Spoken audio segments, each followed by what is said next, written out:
Hello नमस्कार दोस्तों, आज के इस वीडियो में बात करने वाले हैं किराना का दुकान कैसे बंद हो जाता है, कैसे ये बिजनेस ख़त्म हो जाता है। अगर आप किराना का बिजनेस शुरू कर रहे हैं तो भूल के भी मत कीजिएगा। अगर आप इन तरीकों को नहीं जानते हैं कैसे बिजनेस को चलाना है और ऐसी ऐसी गलतियां आप कर बैठिएगा शुरुआत में, जी जी, अगर जानकारी आपको नहीं रहेगा, जानकारी के अभाव में आपका दुकान जो है 100% बंद होने का कगार पे आ जाएगा।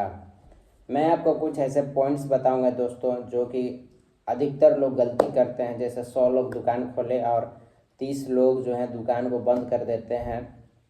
ये 30 लोग जो हैं वे कौन होते हैं, कैसे माइंडसेट उनका रहता है, क्या वे गलतियां कर देते हैं कि उनका दुकान बंद हो जाता है।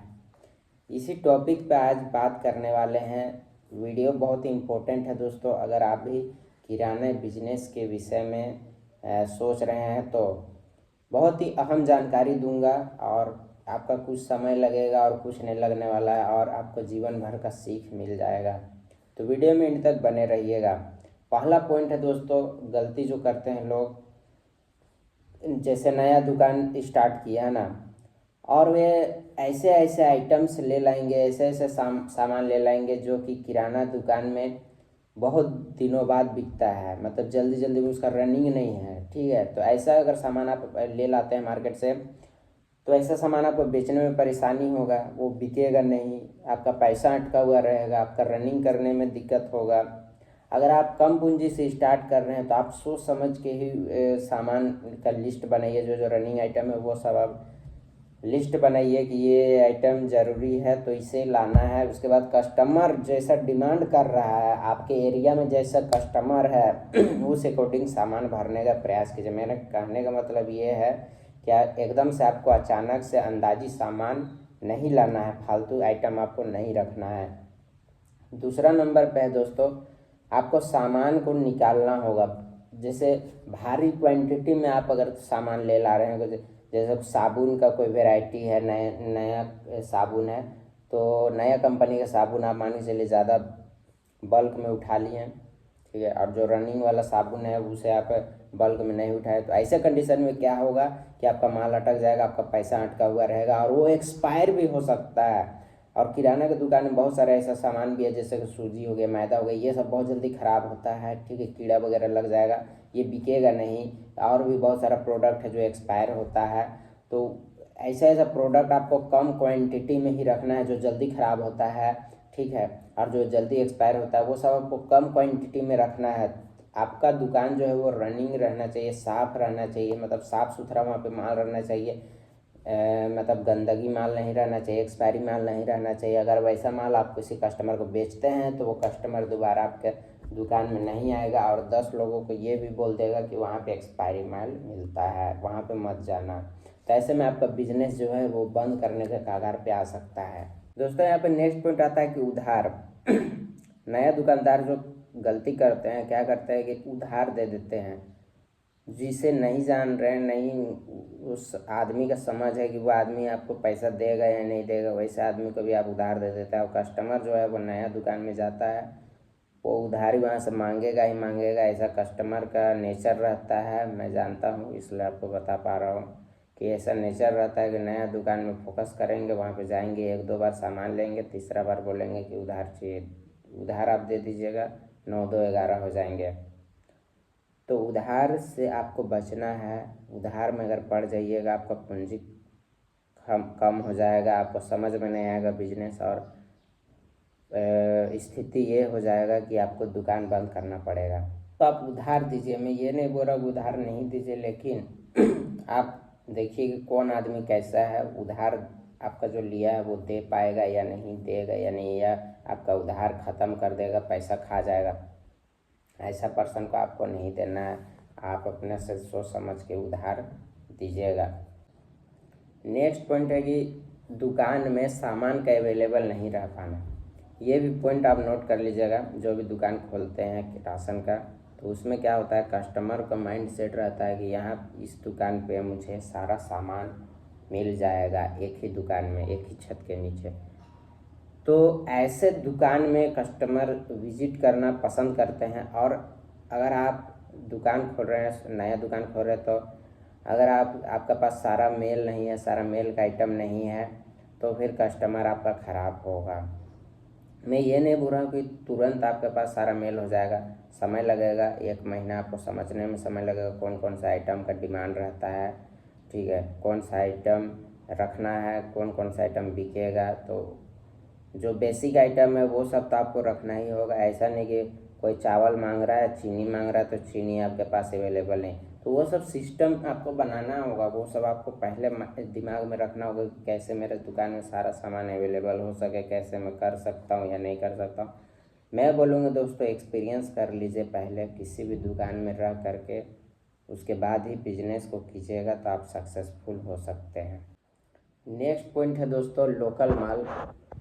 आप अपने दुकान में ऐसा प्रोडक्ट नहीं रखिए जो कि डुप्लीकेट है, क्योंकि कस्टमर जो अगर आपको ओरिजिनल का पैसा दे रहा है तो आपसे डुप्लीकेट माल लेगा तो वो एक ही बार लेगा, दूसरा बार बोलेगा कि वहाँ पे नहीं जाना है, क्योंकि वो डुप्लीकेट माल रखता है, लोकल माल रखता है, चालू प्रोडक्ट रखता है।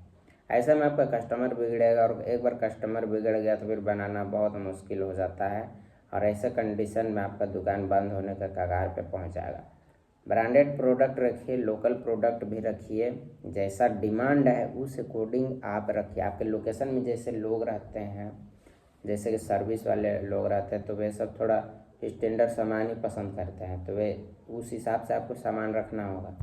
अगर आप चालू प्रोडक्ट रखिएगा, ठीक है, जैसे कि देहात वहात का अगर आप दुकान खोल रहे, देहात में अगर आप दुकान खोल रहे हैं तो वहाँ पे उसी अकॉर्डिंग आपको साबुन सर्फ रखना होगा। आप ब्रांडेड क्वालिटी का वहाँ पे सर्फ रख दीजिएगा तो वहाँ पे नहीं बिकेगा। ये चीज़ एकदम आपके दिमाग में होना ही चाहिए कि कैसा लोकेशन पे आप दुकान खोल रहे हैं और वहाँ का जो लोग हैं वे किस तरीके का सामान यूज करते हैं। आप आसपास के दुकान में भी देख सकते हैं कि वहाँ के दुकानदार जो हैं वो कैसे प्रोडक्ट रखते हैं और किस किस टाइप का प्रोडक्ट का डिमांड उस एरिया में, उसी अकॉर्डिंग आप प्रोडक्ट रखने का प्रयास कीजिएगा तो आप सफल हो सकते हैं।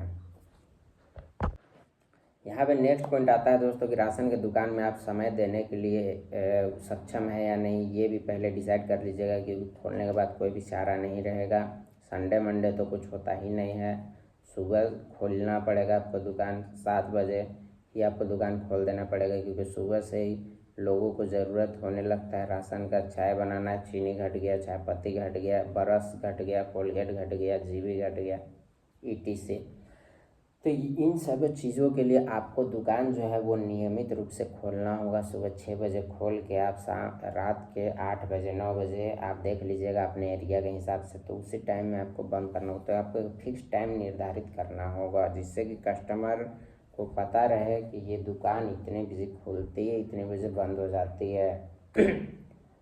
अगर आप अकेले आदमी हैं तो आप बहुत ज़्यादा परेशान होने वाले हैं, क्योंकि सामान लाने के लिए भी एक आदमी की आवश्यकता पड़ती है। 2 आदमी होना तो अनिवार्य हो जाता है। राशन की दुकान में अगर एक आदमी है तो बहुत ज़्यादा परेशानी होता है।